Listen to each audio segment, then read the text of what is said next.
And good morning to you, Cornbread Man, David the AM, early on your hump day, Wednesday. Some days I have to get started earlier due to I have to take my wife to our sons. I'm transparent during some days, and some days he's coming here. So we get started a little earlier. We get a little earlier start. Maybe you've been up all night, or maybe you're just a person that can't sleep, or you're getting up. You're just patrolling around you know, the phone or tablet or whatever, and it's like, hey, there's that idiot from Georgia. Let's watch him for a minute and laugh. That's okay. I'm glad. Glad you're here. Happy Wednesday. Let's kick things off before we get any further in with our verse of the day. This is one of my favorite things to do. It kicks us off in the right direction. And hey, it's one we remember well, right? Train up a child the way he should go, and when he is old, he will not depart from it. What a wonderful verse. Proverbs 22:6. I love the Proverbs. They, it's a several applications, but one of them is a look at a mother and father who is sending their child out into the world, and they're warning their child of all the dangers out there, but also at the same time all the things to do. It's like a point counterpoint. Remember that old news program? Oh man, years ago, and that's what they would do was Buchanan and what was the other guy's name? That liberal guy. They were friends, but vastly different. But you'd have this point counterpoint kind of thing going on.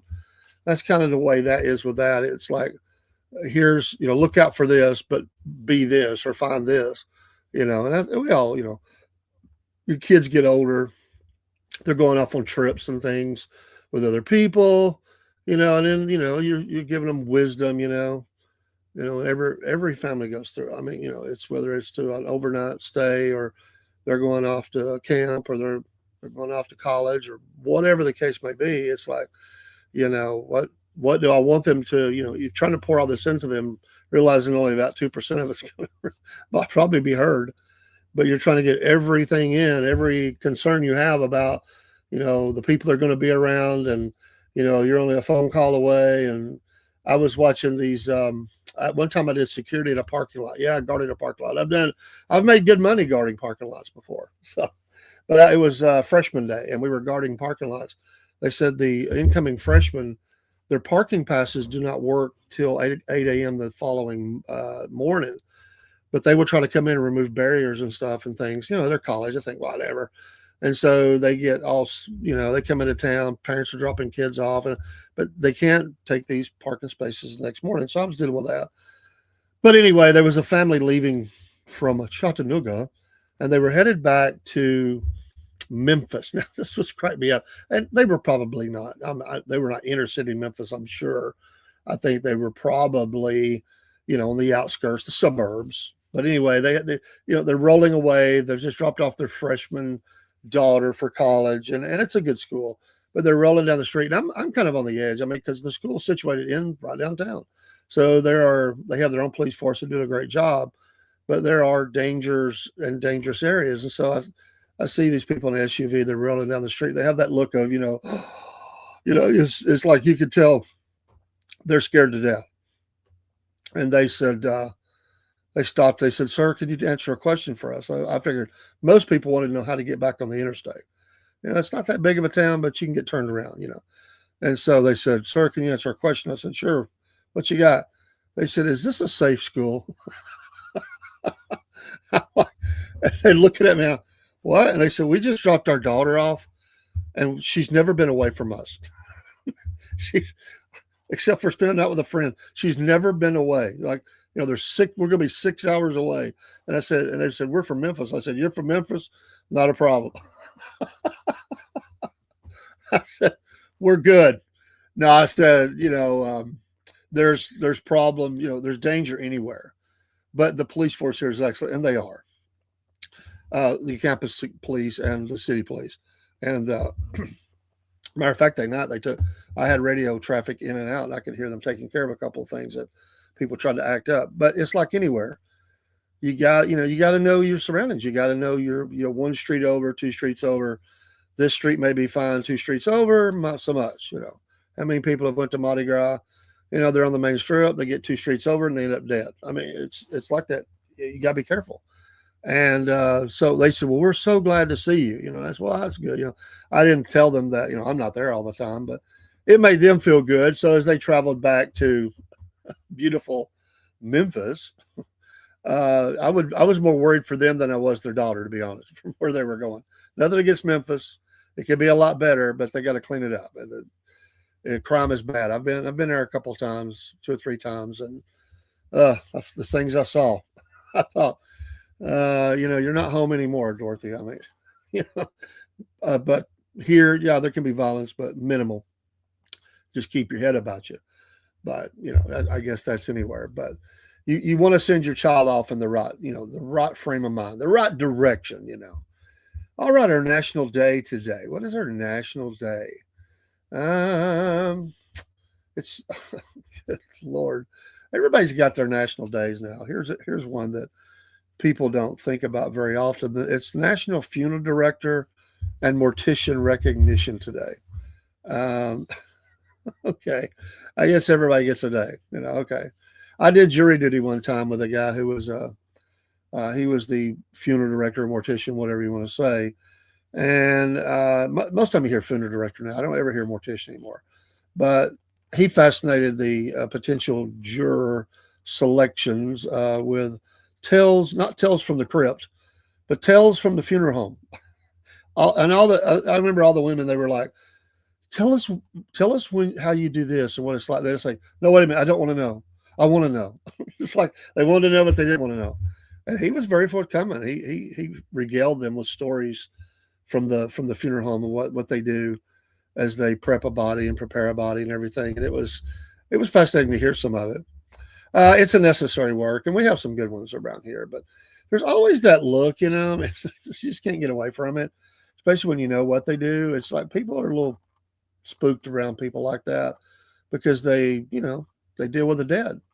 And there are cultures and there are people, that's not, they don't want anything to do with that. Matter of fact, most people don't want anything to do with it, but some people have an actual phobia or an actual feeling that, it's curse or something if you shake hands with somebody like that. I mean, there's a lot of beliefs like that in the South. I mean, among different people groups, there are some they'll say, we'll like you from afar, but we don't want to hang out with you. You deal with the dead. I mean, I've heard that. We don't. I've heard back when because we had unfortunately, and we might as well say it because we'll never get away from it. But just within let's see how far from here, 5 miles, 6 miles, was the Mars Crematory. So I mean, just down the road, a handful of miles was a national, story. The Mars Crematory. If you don't know what that is, you can look it up. And this gentleman and his family who ran the crematory, some of his own family came on the TV when that was going on, and they would say, "Well, I never saw anything," but they would say, "Listen, now we know they were our family and we loved them, but we didn't go up and hang out because they touched the dead, and we don't believe you should do that." We always wondered why would they do that, because they would say, "I grew up in my belief." That's what the gentleman said. He was like a brother to one of the people, and he said, I grew up, you don't touch the dead, you don't do anything like that." So anyway, there's a lot of different things like that when you're talking about funeral directors and stuff. So it's National Registered Dietitian Nutritionist Day. Okay, so good eating and getting the right foods. God bless you. It's Oatmeal Nut Waffle Day.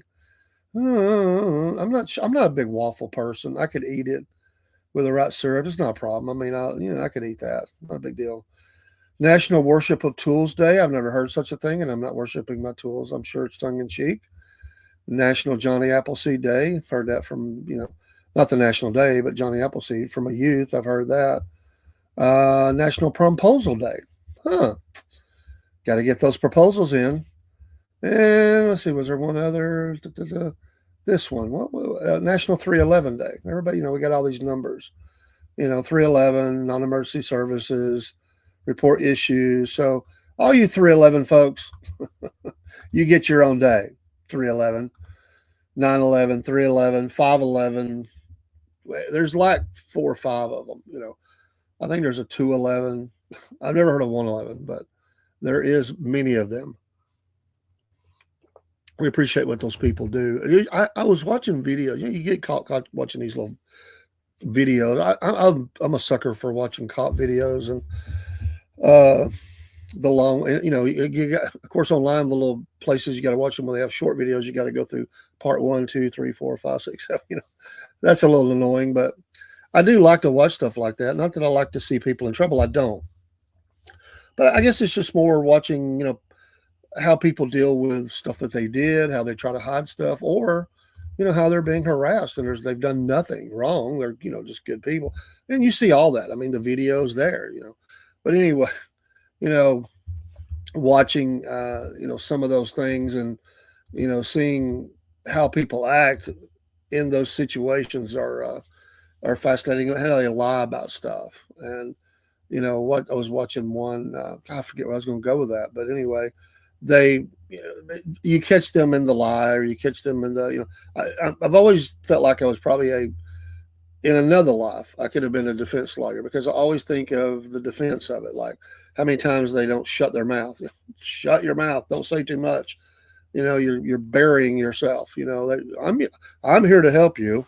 No, you're not. Be quiet. Tell them all the necessary information. But we're so, in the South especially, we try to be very nice and cordial, and sometimes it's a detriment. I mean, if you've done nothing wrong, you can be given too much information. They key on certain things and go, wait, what did you just say? You have to be very careful with that. I have a good relationship with police officers, but I went through a roadblock the other day, and it's been about a month and a half ago. The guy, he's just being cordial and nice. Apparently, he saw my uniform on. I had security on. He said, "You come from work?" Yeah, and that's no problem. But he goes, "Well, where do you work at?" And I don't mind, because I named one. He said, "Oh, the one over there," and we talked about it. He said, "You heading home?" And really, that's, but as long as that's one of those you got to be careful with. Like, I knew that I'm not illegal or anything, but and he was kind, and then he said, "Hey, you have a good day, sir." He was just checking licenses, not even insurance, just licenses. And that's it was like a 20-second give and take, 15, 20 seconds the most give and take, and I was on my way. And it's just those filler words. Sometimes this guy, he wasn't asking to kill anything. He was just trying to be nice. He realizes you don't want to stop, so he was being cordial about it. It was kind of a mutual respect, I guess, for the job that I was doing and stuff. And so I didn't take it that way, but I have been asked, very pointed questions. Where are you headed? Well, that's really not none of your business. I mean, where am I headed? Where you coming from? That's not your business either. You need my license and insurance. Okay, that's it. I mean, we can talk about the weather. But when you're starting to ask me, then it's like you're digging for stuff. And anyway, it just bugs me. Yes, thank you, Lord Jesus Christ. Love you, Brother Dave and Lynn. We love you too, Cook. Thank you. Thank you. My wife is awake. We'll be getting going here shortly. I told her to sleep some more. You don't got to wake up this early. So was a kind of a long day for her yesterday. We got in bed a little earlier. I said, you got to get in bed earlier. My wife is such a night owl. She's just like me, but it's not good for her to do that. So anyway, I wish I could remember that story on that video. That would drive me crazy now that I had this little story. Birthdays day. Bad Bunny is 32. Carrie Underwood is 43. It's hard to believe. Been around longer. Chuck Norris, still with us, 86. What's your favorite Chuck Norris thing? Was it TV shows? Was it the movies? Was it the martial arts? A little bit of all three. Chuck Norris,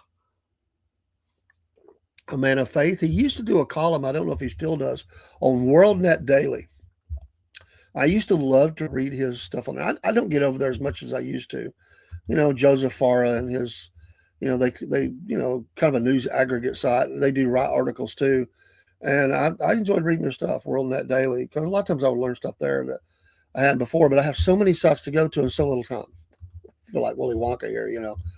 There's so much time and so little to do. No, scratch that or whatever. Chuck Norris, 86. Favorite movie? Golly, there's a bunch of them that I like. I did like him in Walker, Texas Ranger. Yeah, go Chuck. His kicks got a little slow at the end. They had to use camera speed. But hey, you know what? Everybody slows down. But he sold a lot of exercise equipment too, I bet. A lot of it. Emily Osment, TV actress, 34 today. Justin Herbert, 28 today. God, seems like he should be older. Seems like he's been around longer than that. A lot of football free agency going on right now. Players are leaving and going and getting big contracts and getting cut. We'll talk about this tonight. Tonight is the racing show with an interview with Terry Calhoun, Toccoa, Georgia dirt track driver.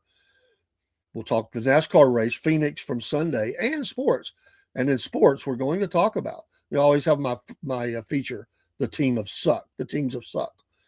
And the Falcons will be one. The Falcons were able to bring in Tua from the University of Alabama. Is that a good thing or a bad thing? We're going to talk about that. Tua, can you believe it, in a Falcons uniform, Cook. I guess you heard about that. I'm sure you did. Let's see. Who else do I want? John Hamm, 55. I've seen him in many things as an actor. Maybe about it. Robin Thicke, 49 years old today. Prince Edward, Duke of Edinburgh, 62 years old today. God bless. You see, Sharon Stone is 68 years old today. Wow. Jada Lee Henry, 18, actress. I've heard of her. Anybody else? Zach Levine, basketball player. I know him, 31, not personally, but I know of him. And that's probably about it. If it's your birthday, happy birthday to you. Have a great go Cowgirls. You're not happy with your team either. What's the matter with your Cowboys? They got all the money. They got the one of the richest owners. He don't mind spending money. They just can't seem to get it together, Cook. What's going on? We're going to do Major League Baseball features kind of starting tonight too, talking about the NFC, the Braves division, and I think one other I picked. We'll kind of look at that just a little bit today as we baseball. I went in last night. Wife's got baseball playing. I said, "Is that spring training? It's the season's not started yet." She was watching my wife loves the Braves. She was watching a game from a year ago, deep in the season, around the 100-game mark. She was watching. I was like, "Oh, they fooled me." I was like, "I know the season hasn't started yet." Opening day is always around that March 31st, April 1st. And I haven't looked, but it's around that time. And we'll take a look at the Bravos and some of the other teams, and of course the Dodgers are richer than snot, and others that just go out there and try to buy championships, like the Cowboys. Now they have the Cowboys do have a lot of money. They do have a salary cap versus luxury tax in baseball. But I think where they get away with signing bonuses, more of that, but everybody has to fall underneath that, the salary cap. I mean, I'm not really sure how, it just seems like, I don't know, they do a better job than some teams, but here lately they haven't. I mean, they haven't. He ain't no Jalen Hurts. No, he's not. Jalen Hurts. He's not a Jalen Hurts. He's not. But he is talented. But he also gets hurt, unfortunately. It's a high risk, high reward signing. Honestly, Cook, it really is. He can make every throw on the field. He's not as mobile as Hurts, no, but he can move. I'd say you want him in a pocket. You don't want him running because of the concussions. He's had multiple. He still wants to play. He's coming closer to home. He's had some good years, but he's suffered, the injuries have caught up with him a little bit. He's still young enough, but it's the Falcons, and they'll screw it up. I just have this bad feeling he's going to be laying on the turf again, writhing in pain, and arms going kind of crazy, dinosaur-like as he's got a concussion, laying on the turf, getting slammed to the turf on Mercedes-Benz Stadium from a vicious hit, from a blindside block that we'll miss, or the running back or somebody will miss the block, and he'll be laying on the turf, and they'll be like, and they're bringing out the cart for Tua. I mean, that's almost what I see happening. They've opened it up. I mean, it is an open quarterback competition between him and Penix. Open. They've already pretty much said that. No, I'm not saying for my fantasy team. I mean for the Falcons, as an NFL quarterback. I'm not. No, I've got my guys cook. Tell me who won the championship last year. Oh, got to throw that little dig in, man. Oh, let's see what else. This day in history, 1918, the flu pandemic. Back when they had to deal with all kind of restrictions and some people died. Gorbachev leads USSR. You know, he's all a part of the green stuff. He has that. He runs that organization, or he used to. Is he still living? I think he's still living. Green Cross. You know, that's what he is over now, or something. Frankenstein was published this date in 1818. And mentioning Cops, the show Cops premiered on this date in 1989. Left us all with a few chuckles and things as they. No, not at all. Um, so anyway, that's a little bit. Let's look at news today. You know, last night we were looking. I heard that one of the a cargo ship was on fire as it would try to go through the straits. United States had knocked out all of their mine-laying ships that Iran has. Every one of them in the bottom of the ocean. Uh, Looks like something out of World War II, and its own flames. And well, thank you, Cook. It's a miracle, but thank you. First one in a long time, right? So all of them are destroyed, but there's still mines in the water. Of course, they still have the drones and the missiles. Still got to knock that out. But commerce is at a standstill out of the strait. I mean, and if there is one that's on fire, that's going to cause the others to not even think about it. They've been told to stand down from their company leads. Like told the captains, park it. We're not risking going through while this is going on. What gets me is Iran says the oil blockade will continue until attacks end. How can they blockade? This is what kills me. How can they blockade that area, even though thin as it may be? If they have no navy, if we put something there that can knock out incoming, I mean, they say they can't escort any ships, but if they could, I mean, but wow, we got like 2 carrier fleets there. Like, I mean, I know it's civilian, but can't we use the screen of a carrier fleet to look for anything that's incoming and knock it out of the sky? I don't know. But I would say that we may be in a time in the future when cargo ships have to carry on board, capabilities to, at least in some ways, to knock out, fire things off to try to stop drones or missiles from coming in, sadly. But the oil came down to $77. It was a high of like 119 a barrel. 119 plus. It went down to 77. That's a huge drop. The president will be happy about that because that will subside some fears. But there's a lot of goods that are trapped, a lot of things that will be shipped. So I just think that tells me they don't think this is going to be a long-term thing. And so it's not back down to where it was at, but that's a pretty good drop. That will stabilize the gas prices at the pump. And well, it's all plays in. It's all a part of that. And if they're good with it, I mean, if it stays that way, I'd say the president's not going to. And as long as the body bags are not really heavy coming back in, I hate to say it that way, but that's the truth. I mean, that's what happens. As long as soldiers are not being killed, and we're mopping up operations over there, I think he could probably go a couple of weeks, and the news will start focusing on some other things. As long as they can, Iran can only rattle the saber so much now, and if they could knock out the vast majority of wherever they got the rest of their missiles and drones stored, and they're continuing to do that, this may become a nothing burger of a story. But it has been pretty tense, and for the world, and everybody's talking about it. But it is a cost. There's a huge cost to it. I mean, the G7 is going to be on a call today about the crisis. As Macron, I mean, he loves, he hosts. Macron just, he has to like that. It makes France relevant, Macron.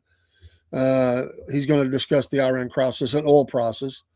And I had already said the U.S. Navy tells shipping industry that escorts are not possible for now. The Speaker of the House, Johnson, says that supplemental funding is inevitable. They're always asking for money. They don't know how much that'll be, but he said there's a report that has said that we have spent $5.6 billion with a B dollars on munitions during the first 2 days of Operation Epic Fury. 5.6 billion. That's a huge cost. It's costly to do war, but in other ways, it creates a lot of opportunities for commerce, jobs, and they've told the people that build the munitions to step it up and quadruple the order. So they're amping up. I'd say there's jobs to be had out there if you're in a state where they make those munitions. They've told them to step it up. Let's go, because they got hit pretty hard about the stories that they couldn't do a sustained operation because we were running low on munitions, and they quickly cleaned that story up. Pete Hegseth, Department of War, he's like, oh, we can run as long as we want. They got caught a little flat-footed in that story. But they turned around and told them to quadruple the order. So there's truth, and I mean, you don't want your enemies thinking we have enough to wage. We can defend ourselves and all that, but you go through some stuff pretty quick. I mean, you're talking about thousands of drops. So you have to have a supply line for that stuff. I mean, the holds only hold missiles and drones for so long. You got to replenish that. So we're going through them at a rate that we don't normally go through them. And when's the last time that we've done an operation like this? It's been a while. And so, we only keep so much, and I don't let people know that, but it's true. We don't continue to build those. We have the Kanban for you, those in the Toyota manufacturing system. We have the Kanban, I'm sure. It's like, oh, okay, down at the warehouse. Yeah, we've got, 50 rows of drones, and, we're full up on missiles. We could use a couple of more rocket, things or something, I can just see the guy down there, cigar in his mouth and giving their, they're calling down to him. He's going, we're getting kind of low. We're going to have to replenish, or you're going to clean us out. They're making a call to the company, step it up. They're I'm very low. It looks like a ghost town in here. Let's get some things moving. And so that's kind of what happened. Democrats demand hearings on Iran strikes. By the time they get this lined up, it'll be over. I mean, that's just a lot of nothing burger on that, and that's all they got right now. I mean, it'll be over before that ever happened. Iran says alleged U.S.-Israel spy among dozens arrested. They're coming through all their people. There's definitely been money transferred and help that's going on within the nation to the opposition, and of course they're going to say something like that. I don't believe anything they say, really. They say there 81 people were detained for sharing internal Iranian information with hostile media and enemies. So, they'll kill some people, chop some hands off, hang them in the public square. They'll do all that. Whether they really did work for anybody or not, who knows? It's like when they tried to kill Hitler. He just killed masses of people. He figures I'm bound to have gotten the people that tried to kill me.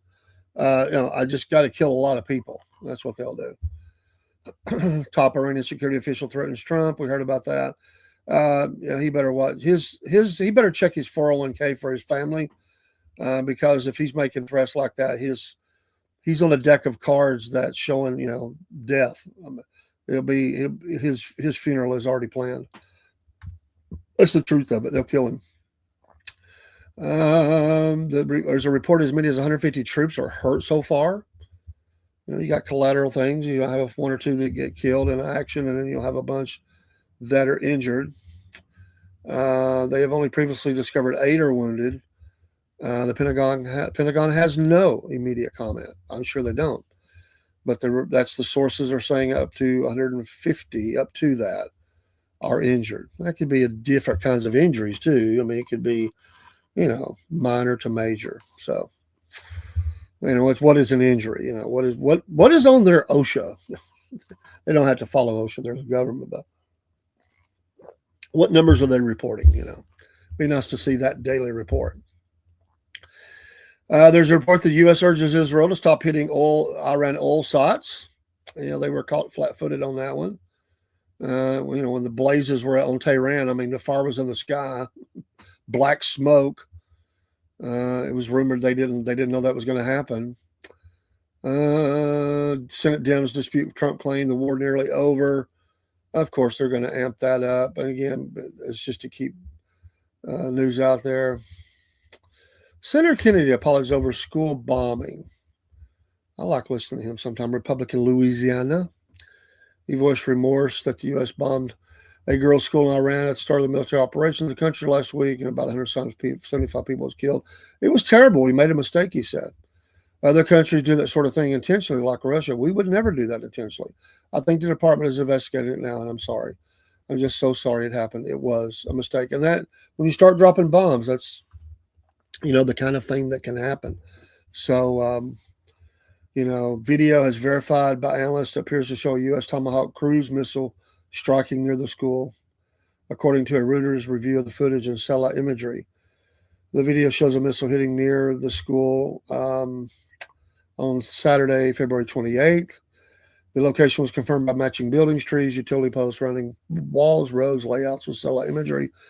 And so smoke, anyway, they go through what was seen in the video.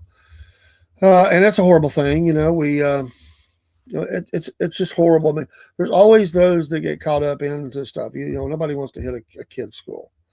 I mean, we don't. I'm sure we don't. I mean, and whoever fired that, and they know who they are. They probably, they got to live with that the rest of their life. It happens. It's like a guy, when you're at war, things are going to happen. I had a friend who was he did 5 reserve tours with between Iraq and Afghanistan, 5. And he'd done convoys, truck stuff in, but they had to man the 50 cals. They all rotated, and they would man a 50 cal at the head and tail end of a column. And they would have Marine support that would come up, and others as they were, coming in. But they came under fire from a car that was rolling across the desert, and they was getting 2 or 3 AK-47s out there trying to shoot at the truck. So he saw it, and he, I think it was 2 guys firing. Anyway, whatever, he shot with his 50 cal, and one bullet went through both. He neutralized the 2 shooters. And it wrecked, and it was a fiery mess. And anyway, the Marines come up, verified the deaths. Probably shouldn't have told him this, but it come up, and they told him, "Great shot." You got both drivers with 1 shot, but there was a female in the back seat and a child, young boy or girl, I don't remember. And that's what they do, many. And he was tormented by that, just tormented by it. And they even told him, I said, "Hey, you had to protect the column. You did your duty." And but he told me, he said, "It's bothered me." He said, "I know everything everybody's going to say, but I didn't want that to happen." And he said, "That's just something I'm going to have to learn to live with, the knowledge that I shot the driver of a car, it wrecked, and then she was killed in the ensuing mess of that, the damage, gasoline." Fire, and he just tore. You can imagine. This guy's not he was not a young guy then.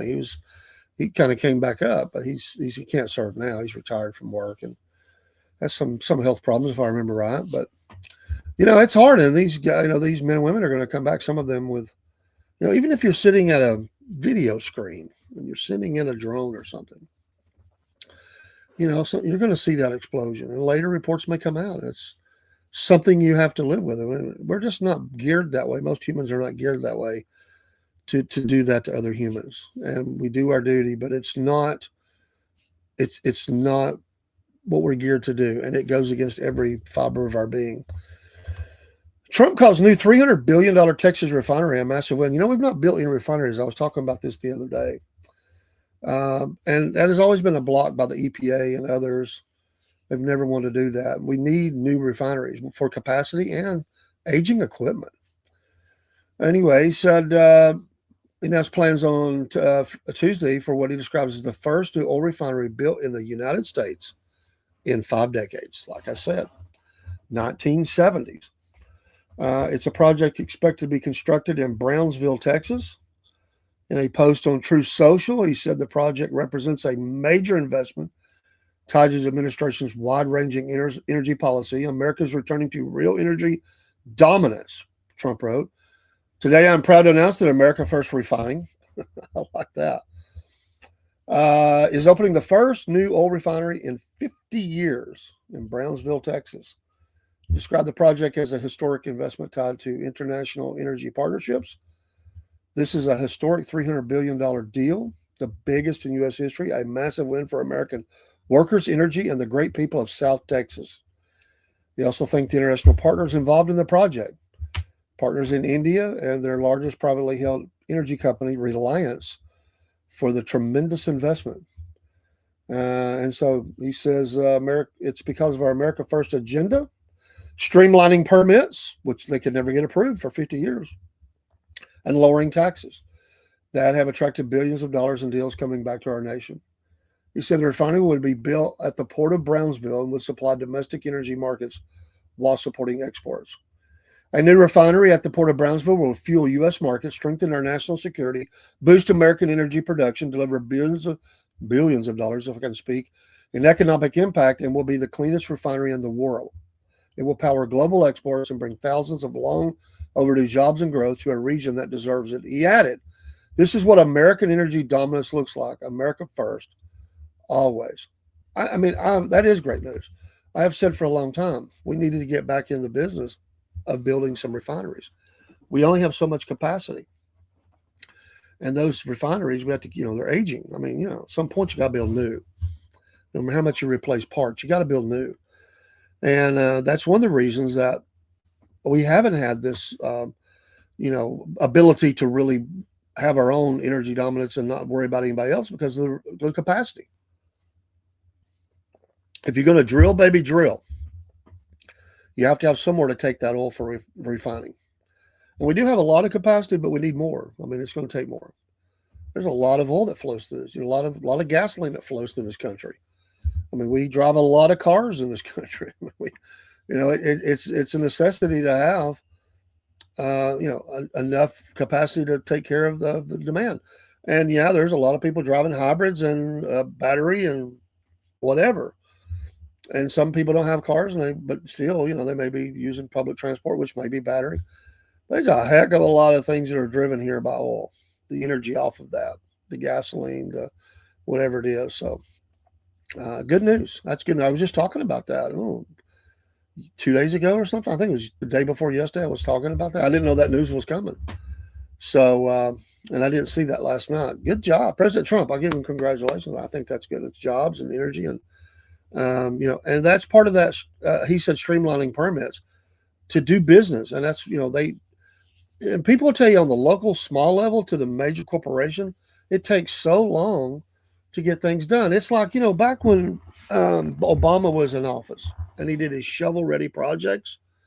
Oh crap, that was none of that shovel-ready. And I told you I knew people that were in local government who they believed that they're like, let's get the money, and they. The problem was it wasn't shovel ready. They put them through the ringer to get that money. That's the way government does. And they made them do study after study after study. And this was costing the city a bunch of money. Small city. This is just for the sidewalks. They were they were going to bury the utilities, put all that underground in the city. It's a small city, and clean it up, it's kind of do some things. They want to, extend the sidewalks and all that good stuff. It took 2 years. It was a shovel ready, and that's all because of what they require. Environmental impact statements, and on and on and on it went. And there's only certain people you can hire to do that. If you can get them. They were so busy at the time because, everybody had a shovel ready supposed project that they were ready to get going on. And, it just took time. And so, and in some cases, projects would start and they would get delayed on the rest of the money coming. And people would be going, when are you going to finish this? Well, it's a government-funded project. We don't have the money. We're waiting on the rest of the money to come in. It was a big disaster. It was a joke. I wonder if all that money was ever used on projects. I wonder if all the money that could have been used was used. We need reports like that. The Clash for Clunkers. What another disaster he did. Destroyed the used car market. Destroyed it. I talked to used car dealers, people that needed old parts. It just destroyed it. It wasn't that they got new cars. They destroyed the old car. They melted it down. We need those parts. People need that. They drive these old cars. It killed, people buy on the secondary market. They're buying older cars. Most people don't go buy new cars. They like something that's paid for to get them around, something fairly nice. But they're not looking to buy a brand new car. And so that market is a huge market. I mean, even new car lots, they have a huge used car inventory. Around that time, you couldn't get the cars.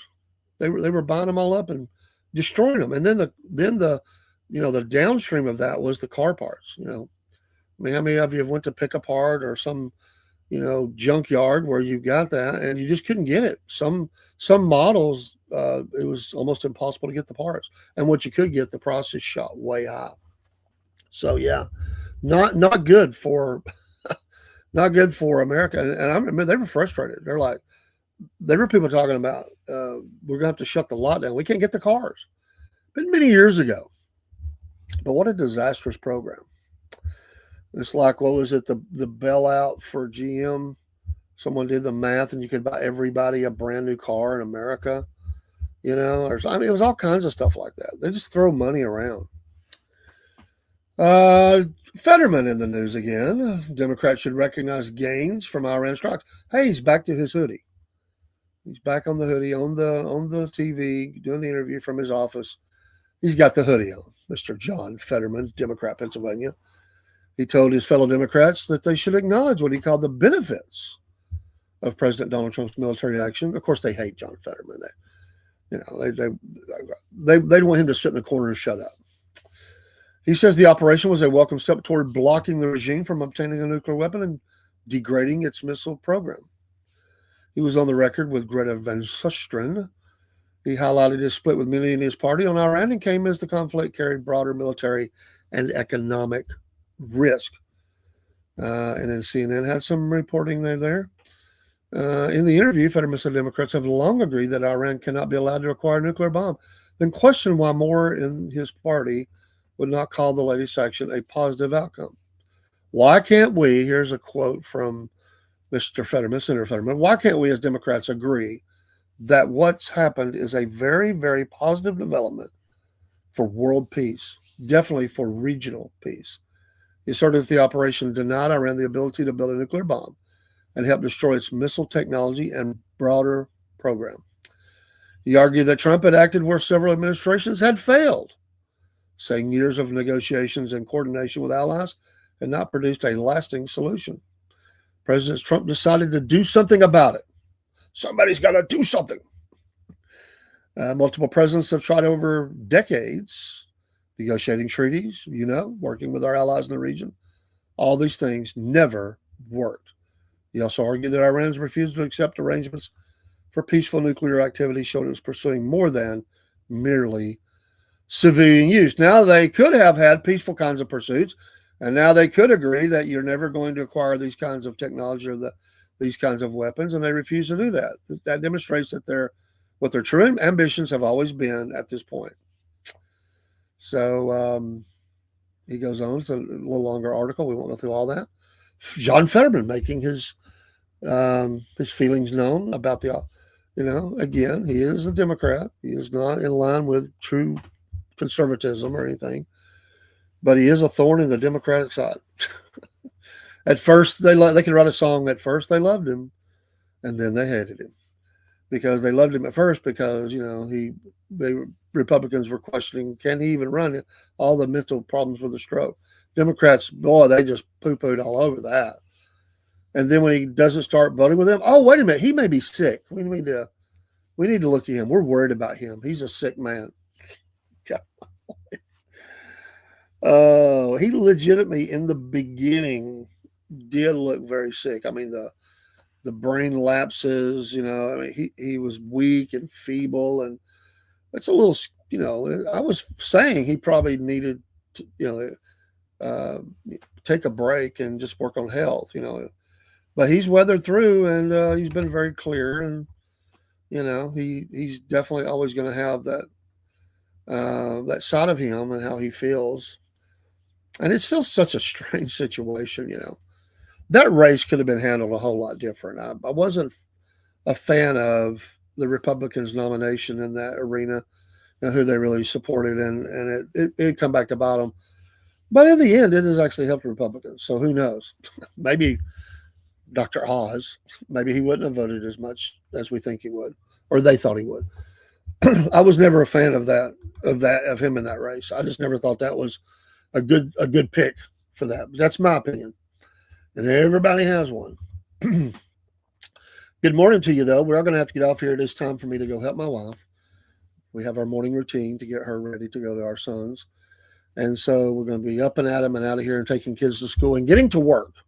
Everybody have a good day at work, safe day. Tonight, remember, unless something goes haywire, racing with interview. We'll talk to dirt track. We'll talk about NASCAR. We'll talk sports. Boom, boom, boom. And somewhere in there, I do the Patriot. I will figure out time to do the Patriots Nation News. And we're going to have a short interview, sit down with Miss Jenna Turnipseed, who did not make the runoff in the 14th district special election. That will be between Mr. Fuller, Mr. Harris, and I look forward to hearing her remarks of what she has to say.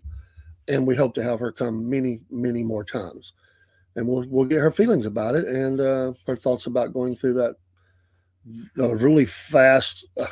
They didn't have long, really fast to go through that campaign and what lessons learned and, where she goes from here. And, does she have a pick in it or an opinion about it and all those things? We'll pick her brain.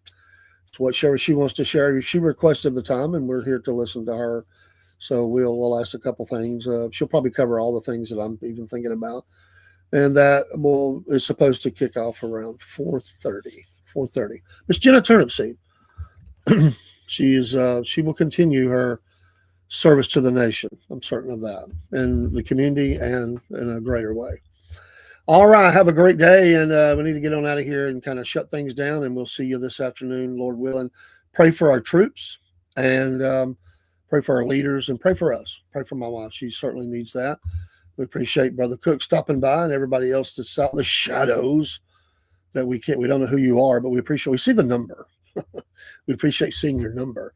And in some cases, we can see your name. DC Castillo 7, thank you. And Nan there on Instagram, we see you. Have a great day. God bless. And the music should be starting.